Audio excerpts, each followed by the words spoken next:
change what you wanted. I wish that I could change what you wanted. I wish that I could change what you wanted. I wish that I could change what you wanted. I wish that I could change what you wanted. I wish that I could change what you wanted. Why we always looking for more? Why we always looking for more? Why we always looking for more?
Good afternoon, everyone. Welcome to Race 15 of the 5th season of the NNSCRA Duracell Cup Series. We were originally supposed to be heading to the historic racetrack of Indianapolis Motor Speedway, the road course configuration, but had some issues, and so therefore we're replacing one road course with another road course, making its debut on the schedule. We're here about 50 miles east of Los Angeles in Riverside County, as drivers for the very first time in the Duracell Cup Series will take to Riverside International Raceway. 3.3 miles, 9 corners to have to traverse for 24 laps here today.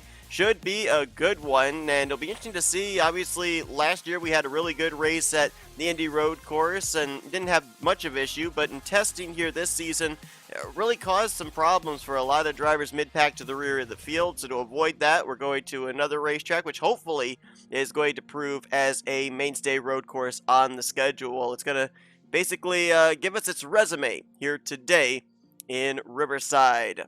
I'm Seth Cole, and here today we're getting ready to continue on the chase towards the chase for the championship. It's the Tri-Terry drivers taking to the track for the 5th time this season, and got a couple of road course aces in the field. One driver that would have loved us to go back to the Indy Road Course does have good starting track position. That's the defending winner from the Indy Road Course last year, Cole Deaver, going to be rolling off from the outside of row number 2. Let's take a look at our point standings coming into this race off the heels of the Coke 600 last week. Diego Yepes picking up that victory, so you see the 78 team at Auto Junction Racing now with a win, and that puts them in a playoff position as things stand right now.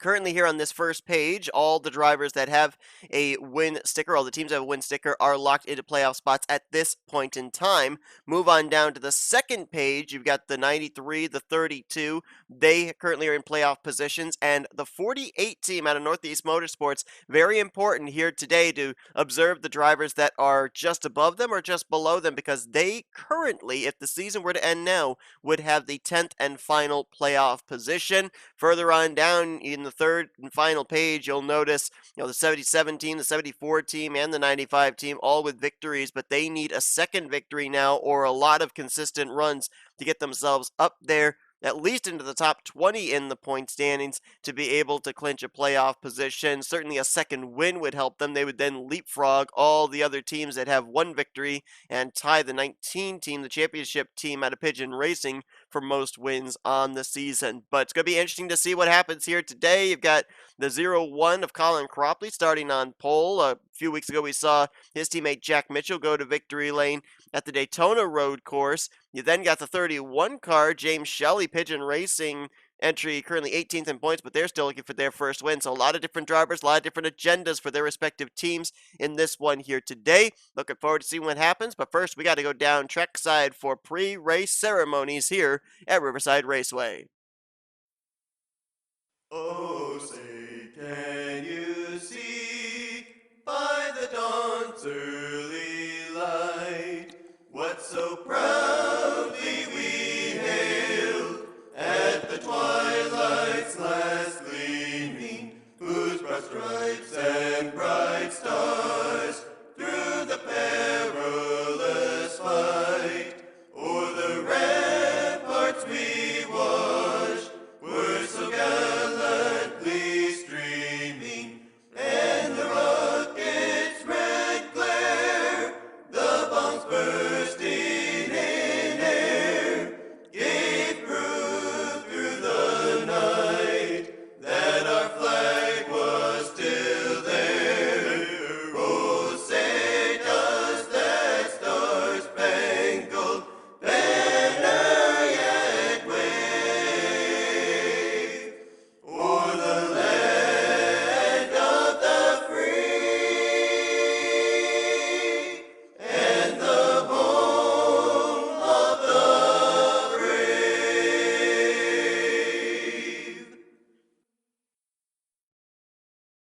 Drivers, start your engines! Pace car going to roll off the grid. He'll lead the 29 drivers behind him. And as they traverse their way around this racetrack, just a little over 3 miles, let's give you your starting lineup for today's season debut race at Riverside. Colin Cropley, as we mentioned, is going to be on the pole position. He'll be alongside of James Shelley.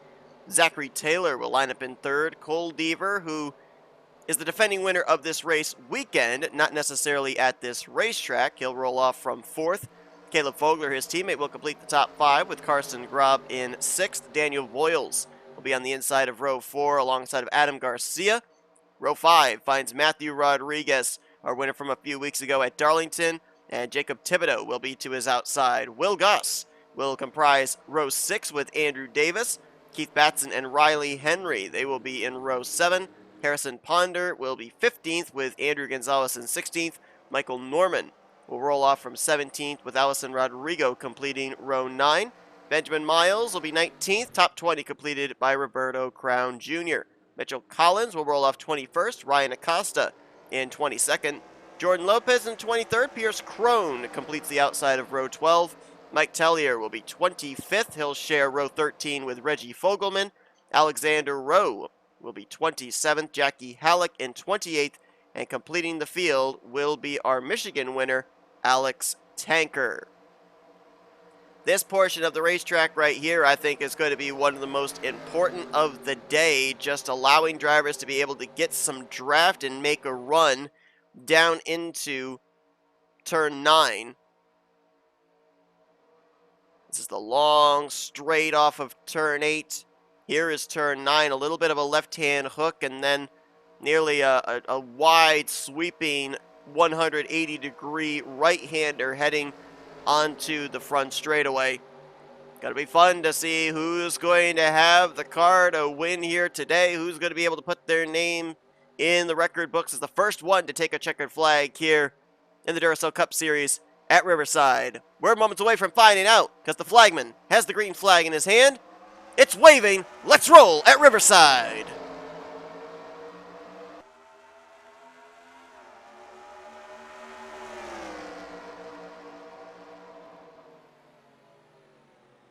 Up through the S's, turns 2, 3, 4, and 5, up to the tight right-hander of turn 6. They're 3 wide back there. Michael Norman I saw in the middle. That's a tough place to be.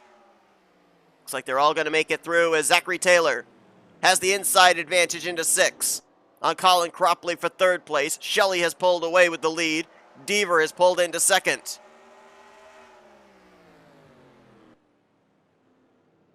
Another hard right-hander here. Turn 8. And on to the long back straightaway, I guess we'll call it, of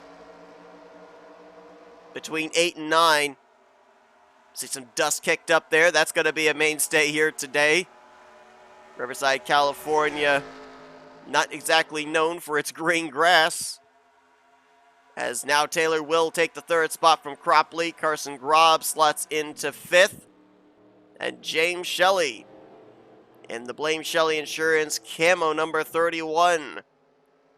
From the outside of the front row, going to come around, and he will lead lap number 1 of the day.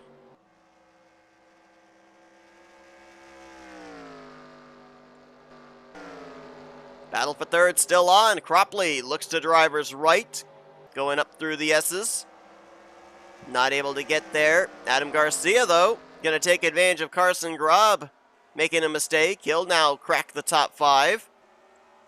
And Carson Grob's troubles aren't over. Jacob Thibodeau now looking for 6th. Caleb Fogler there as well, looking for 7th. That's 6th through 8th right there. And then a couple of teammates duking it out for what would be 9th place. That's Andrew Davis trying to hold off Daniel Voiles in the 47. A couple of KEB Racing Enterprises Ford Mustangs going out just in front of the former winner Matthew Rodriguez. Looks like Davis got a good run there out of turn 8. And down the long straight, he's going to hang on to the spot. Voiles now under fire from Rodriguez for the last spot inside of the top 10. You see right there, Riley Henry and Harrison Ponder, how they were nose to tail and how they drafted right up to the back bumper of the 19 car. That's why I think that long straight is going to be very important in the latter stages of this race for setting up a pass into the final corner of turn 9.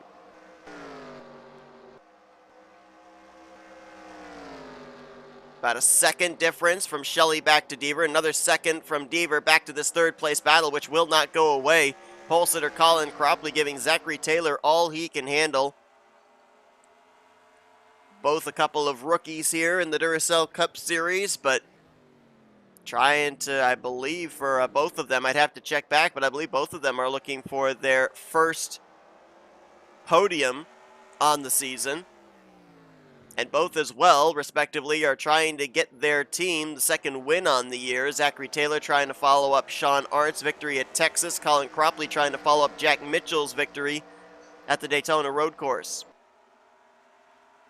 One thing we haven't mentioned that we should is 24 laps of racing. We more than likely are going to see pit road come into play in this as well in terms of pit strategy. And Riverside International Raceway's pit road is not one of the easiest pit roads to get onto.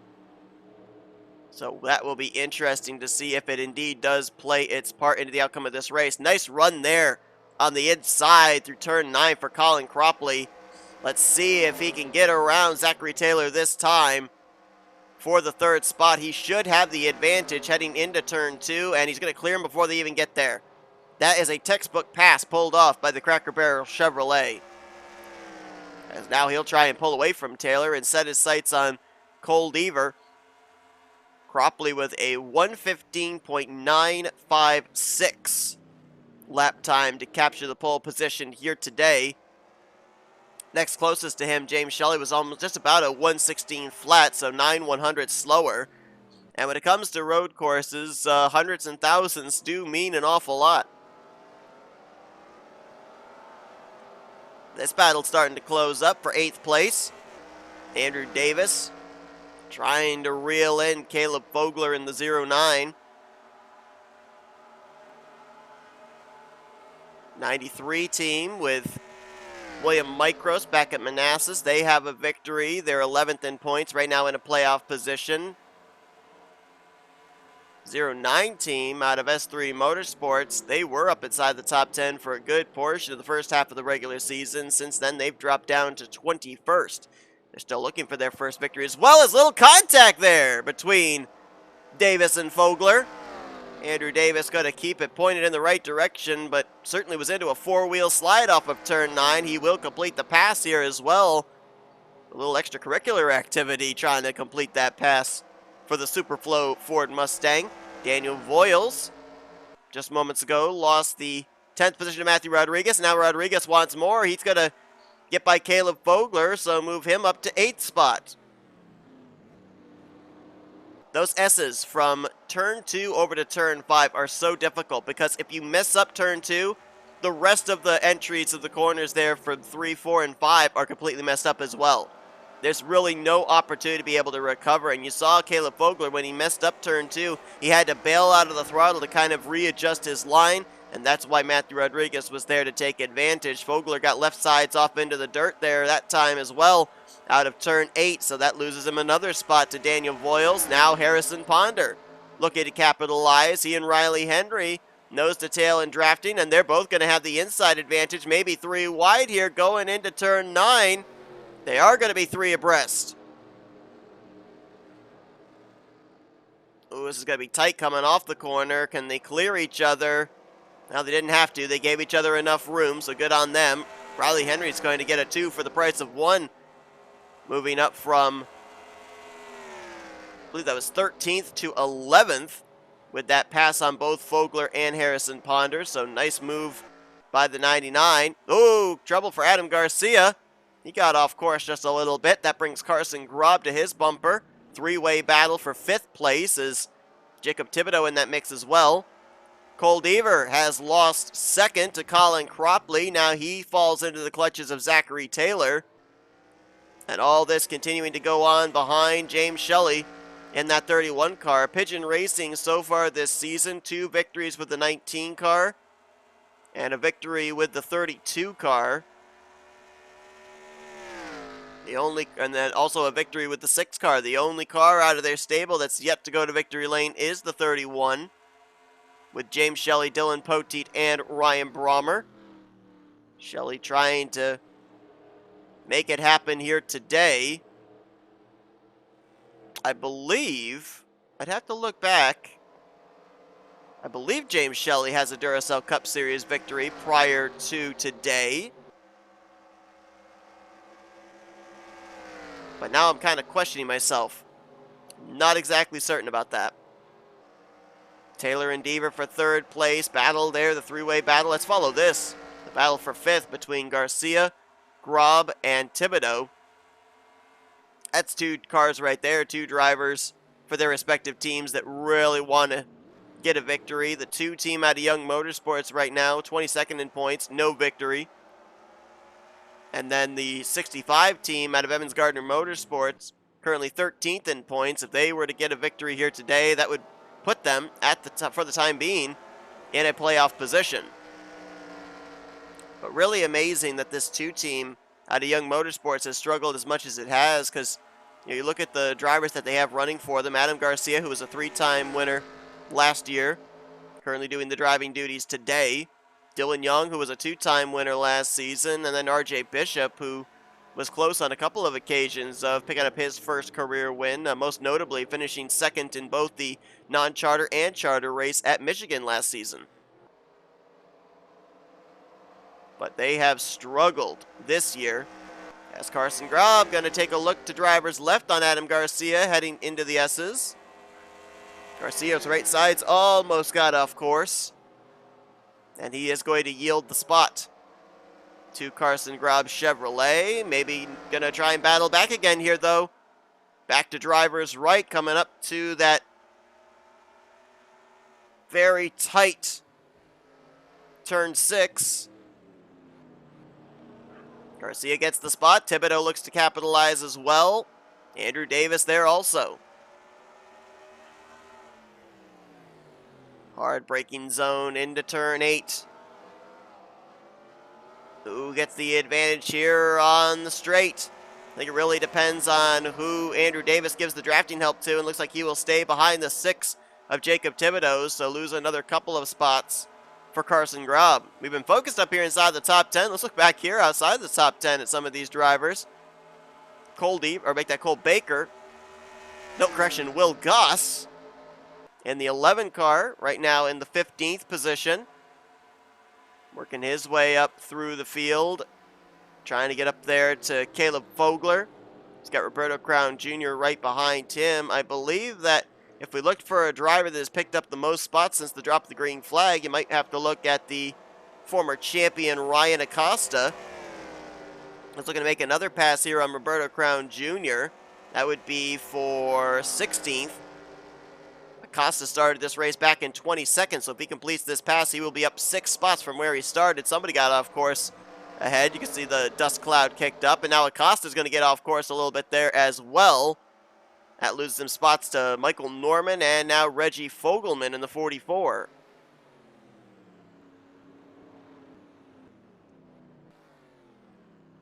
Got a couple drivers back here that are struggling or may just be waiting for green flag pit stops to play out some strategy. Alexander Rowe, Jordan Lopez, the former champ, Jackie Halleck there as well, Mitchell Collins back here, and then Alex Tanker and Mike Tellier currently battling for the 28th position. Tanker did not have a good qualifying effort, dead last on the grid, and he's only picked up 1 spot. Mike Tellier started 25th, so he's lost 4 spots since the start of this race. They're all continuing to chase James Shelley. Let's look at the lap time comparison between himself and Colin Cropley. Last time by for Shelley, a 119.146. For Cropley, a 120.175. So Shelley right now is consistently faster than the 0-1. Deaver and Taylor continuing to run nose to tail for 3rd place.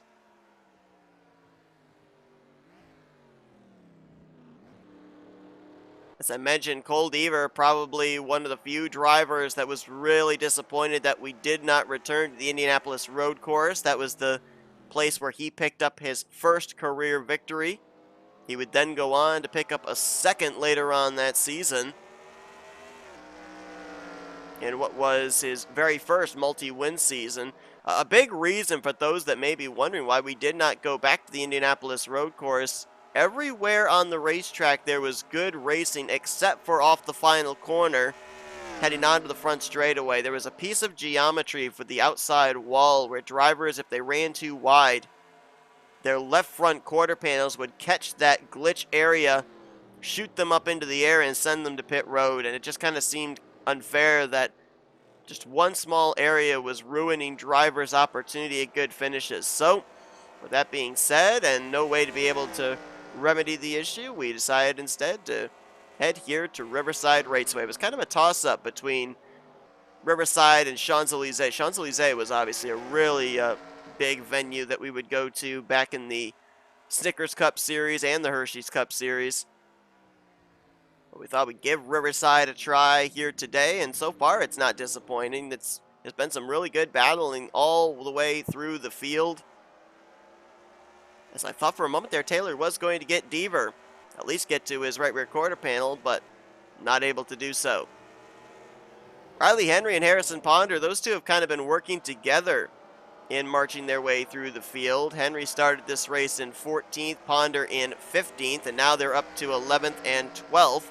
They've been utilizing this portion of the racetrack, the long straight, to draft together and get by people. So they've been doing a pretty stellar job. We were talking about drivers that are working their way through the field. How about drivers that are free-falling through the field? And Caleb Fogler would certainly be one of those drivers. Started up inside of the top 5, 5th place. And now he is in danger of possibly falling outside of the top 20 as he lost spots to Allison Rodrigo and Will Goss just moments ago. Now you got Roberto Crown Jr. starting to close in along with Michael Norman. Fogler last time by was scored in 14th, and this time by he is scored in 15th. So he lost 1 spot on that lap as Michael Norman and Roberto Crown Jr., they were about to mix it up for 16th place. Reggie Fogelman right there as well as Ryan Acosta. Roberto Crown Jr., our winner from Las Vegas. We've had only 2 road course races prior to today. And in those 2 races, none of the Tri-Terry drivers have taken part in it. So it is actually the first road course stop for these Tri-Terry drivers. It was, I believe, the primary drivers in both of the previous road course stops at Pukaka and the Daytona road course. Nope, correction. It was actually the secondary drivers at Pukaka and the primary drivers at the Daytona road course configuration. Battle for 5th is on. Adam Garcia and Jacob Thibodeau. A little bit of a block thrown there on the front straightaway by the 2 car. Trying to get himself a good arc into the left-hand turn 1. So he'll keep Thibodeau at bay for the time being. Something I've been noticing is that the gap is closed up between Shelley and Cropley. It was about a second. It's now down to half a second. And there you go. Your battle for the race lead may be on here in the next lap or two.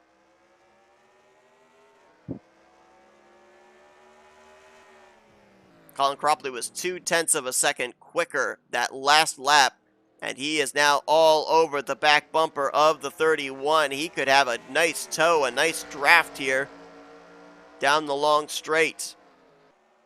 We are now halfway through today's race as lap 13 went up on the board last time around, the completion of lap 12. The big question mark here is when or if drivers are going to have to hit pit road before the conclusion of this race. Got some good battles going on here inside the entire top 8. The battle for the lead between Shelley and Cropley. Deaver and Taylor continue to duke it out for 3rd. Garcia and Thibodeau battling for 5th. And Matthew Rodriguez has now reeled in Carson Grob in a battle for 7th. So you've got 4 different mano-a-mano battles going on right now inside of the top 8. Let's drop back to that 7th place battle. Rodriguez breaking that winless streak back at Darlington, giving the 19 car out of Pigeon Racing their 2nd win on the season, following up Carson Gumb's victory at Nashville. Right now, the 19 team is the only team that, at this point in time, would be confirmed locked into the playoffs, having 1 extra win in the bank than everybody else in the field each week.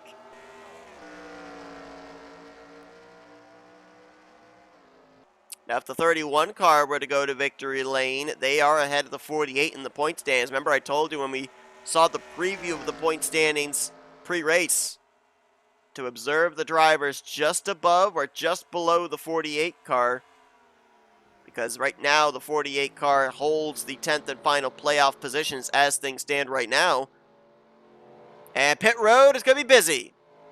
31 car and the 0-1 just dove to the apron there through turn 9, indicating they were coming to pit road. Now the question is, does everybody come down pit road this time, or does someone roll the dice and go an extra lap? That's asking an awful lot of saving to be able to make it another 3.3 miles around. So it looks like just about everybody, at least inside the top 10, is coming down pit road this time and should be able to, from this point on, make it on fuel. Now you got to make that one adjustment that you may need.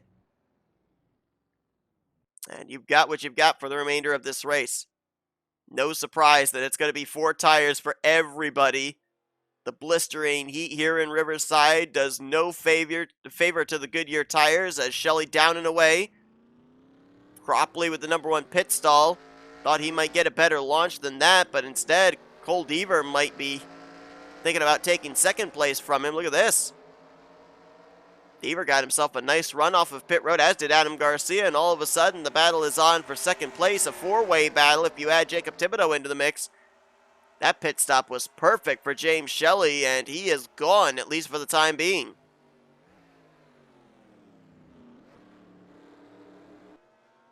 Deaver might get to the inside. Nope, not quite yet, of Colin Cropley. If Deaver makes a move on Cropley out of turn 8, would Adam Garcia go with him and help offer draft for them to get around the 0-1? Let's see. Who swings low? Who swings wide? It looks like Garcia swings low. But Cropley and Deaver swung high, so they're going to pull away from Adam Garcia. Could these two work together to reel in James Shelley? That'd be another big question. Ooh, look at this. Nice move by Deaver. Swinging high, wide, handsome. And we'll have the inside advantage going into turn 8. This should be a completion for 2nd place before they even exit this corner. And indeed, that will be the case. So Cole Deaver moves to the runner-up position. Cropley falls back to 3rd. Gap at the line is going to be About 3.8 seconds from Shelley back to Cole Deaver.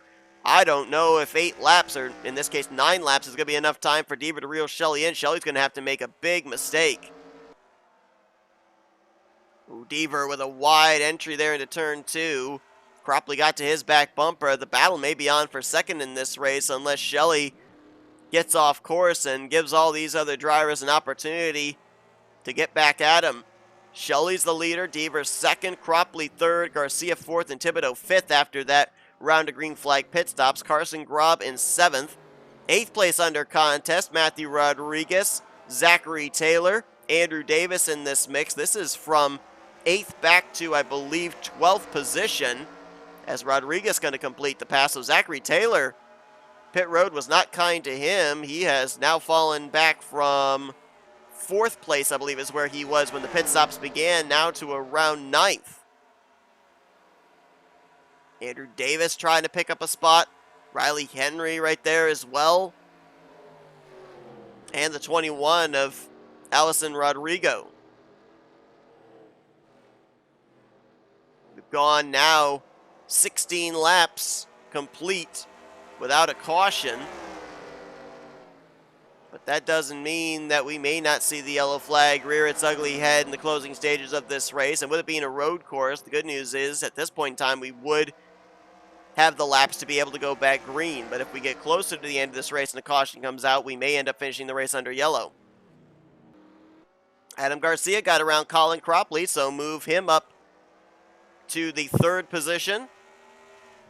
It's Cole Deaver trying to figure out everything he can of how he, Garcia, Cropley, and Thibodeau can get into the hunt for this victory and reel in the 31 of James Shelley. Now remember, we saw Cropley reel Shelley in towards the end of the run before the pit stops began, so that says to me that Shelley's got a car that fires off really well, but starts to fade as the run goes on. When they all came to pit road, there was 10 laps remaining, and they had completed 14 laps. So I don't know if there's going to be enough time for that. If that fall off does come into play for James Shelley again, if there's enough time for Cole Deaver to be able to reel him in. It was about 4.3 seconds last time by. Let's see if it increases or decreases this time. It decreases, and Deaver just ran his fastest lap of the race right there, 118.031. Garcia also just ran his fastest lap, a 117.788. Shelley was a tick off his fastest lap. He ran a 118.139. So Deaver gained about a 10th there. It's all about execution now for James Shelley. If he can keep all 4 tires on the racing surface, I don't see how Deaver's got enough time to be able to reel him in. Ooh, got those left sides awfully close to the grass, did Shelley. Well, Deaver did as well, so that may be a lane there or something the drivers can do that doesn't necessarily hurt them. And Deaver appears to be pulling away from Adam Garcia, which is good in one regard. Then he doesn't have to look in the rearview mirror and defend for the runner-up spot, but I think he also could use that draft of the 2-car on the straight between 8 and 9 to make up some ground on Shelley. He can see him. Cole Deaver can definitely see James Shelley there. Let's see about the lap time this time around in the interval. 4.18 last time. It's now 4.06, so closed it down by about 12 100ths. Let's go on board with Cole Deaver around this racetrack, see what they have to deal with.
couple of things that I observed right there when we were on board with Deaver. He waited an awfully long time on that long straight to shift up to 4th gear, and then had to play with the throttle a lot more than I expected into the right-hand turn 9.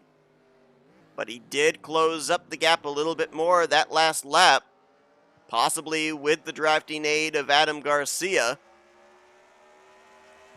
If anybody's got a shot of getting up to James Shelley, it's going to be these two, because they have now left Colin Cropley back there with Jacob Thibodeau, and they've picked up Carson Grobb. So a three-way battle for 4th, 5th, and 6th here in the closing stages. Oh, Adam Garcia did not give drafting help to Cole Deaver this time down the straight. That's going to hurt both of them.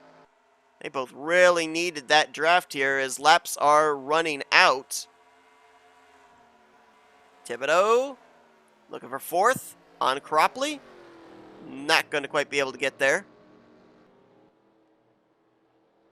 As this time by, Shelley will see 4 laps to go. Gap this time opened up by 2 100ths. So it is that straight and drafting together that is helping Cole Deaver and Adam Garcia have a sliver of hope of winning this race. Everybody's good to go on fuel, this we know. Oh, Deaver got off course. Maybe trying to play defense against Adam Garcia. That's going to hurt both of them. And Shelley right now, his spotter is just telling, Miss Crucci is just telling him, keep it on the racetrack. Even if you have to go a little slower in a corner, just keep all 4 Goodyears on the racing surface. Do not go off course, because we've already seen, even if you get 1 tire off the racing surface, it slows your momentum a ton. And I'm wondering if Adam Garcia right now is kind of waving the proverbial white flag, saying, yeah, there's no way that myself and the 03 are going to be able to get up there and get the 31. Let's just battle it out for 2nd place, because that's the 2nd straight lap that he has run a different line out of turn 8 and down the long straight. Not giving drafting help again to Cole Deaver. Thibodeau dogging Colin Cropley for that 4th spot. Carson Grobb right now just kind of riding, waiting to see what happens. As that time by, oh man, 2 tenths gained, actually 3 tenths gained by James Shelley. So that is pretty much all she wrote, I think, for this race victory, unless Shelley has a major issue. Ooh, Jacob Thibodeau off course. That slowed him up a lot. Carson Grobb's going to pick up the final spot inside of the top 5.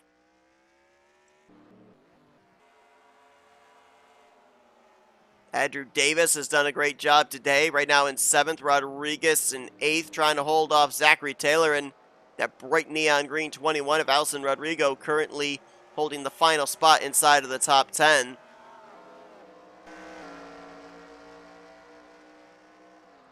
can see they're on the same straight. You can see Shelley up there in the distance watching this battle for 2nd place. But the lap times are just so close together that really it doesn't come down as much about how you execute a corner. It's how you don't mess up a corner as to whether you're going to gain ground or not. It's going to be 2 to go this time for James Shelley. Started this race from the outside of the front row, got the race lead at the drop of the green flag, and has not looked back. Did have to fend off a challenge late in the first run prior to the green flag pit stops from Colin Cropley. But then got a great launch off of pit road, opened up over 3 seconds to the rest of the field, and since then, the gap has been no less than 3.5 seconds.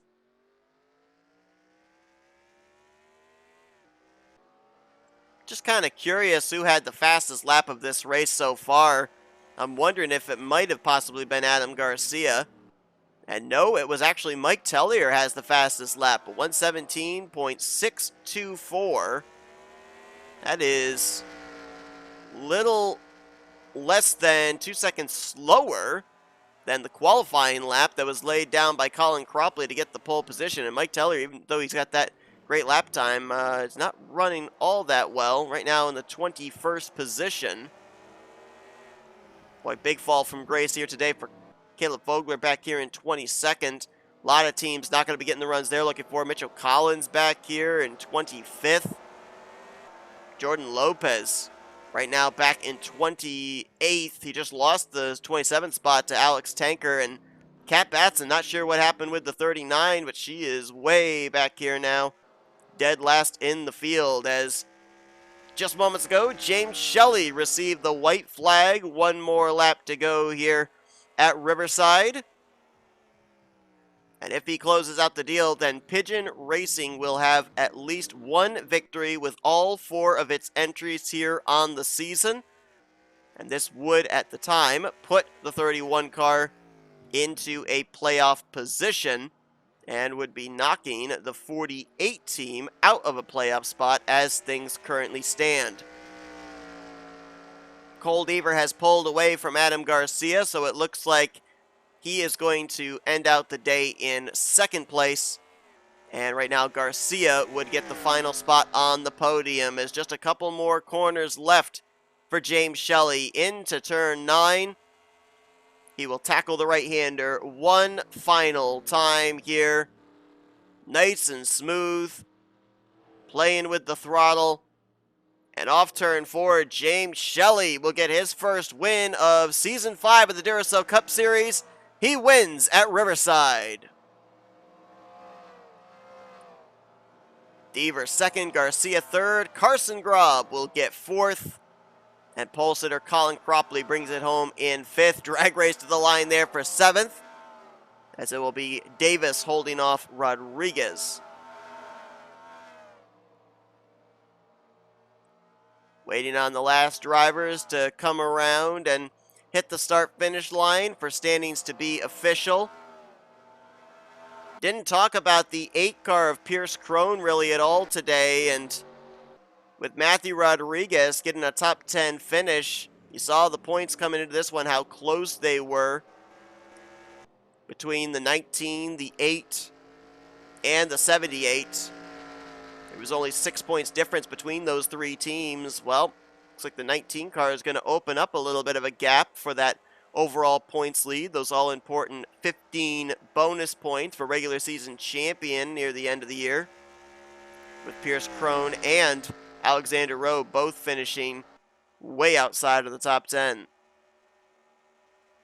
Well, James Shelley with the victory here today. I believe now the standings are official, and indeed they are. So let's take a look at the finishing results. We gave you your top 5. Thibodeau with a great run there in 6th.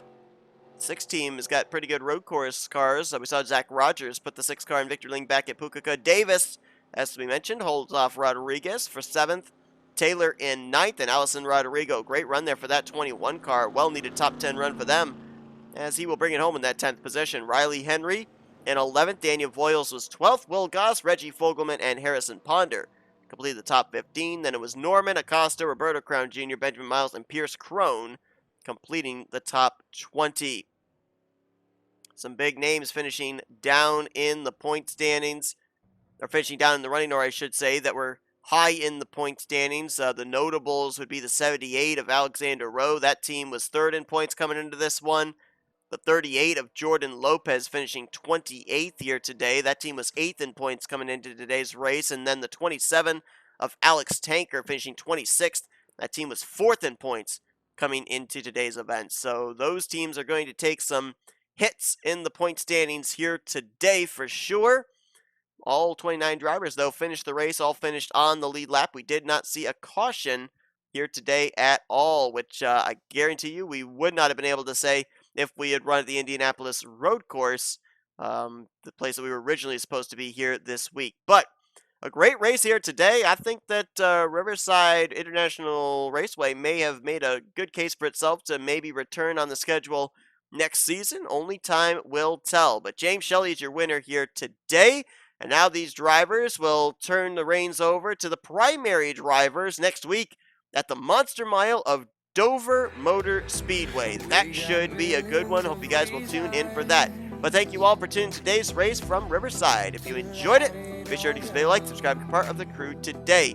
We have shown you full finishing results. You'll see your point standings in the pre-race next week at Dover. And once again, don't forget to head on over and donate to the hashtag Back to Bristol 2022 GoFundMe for your opportunity to be in the upcoming season of the NCRA SRX Series Season 2 confirmed, as well as other special events and diecast drawings at the end of each month from now until the month of August. But until then, I've been Seth Cole, and you've been watching another broadcast courtesy of the NCRA Offline Racing at its best.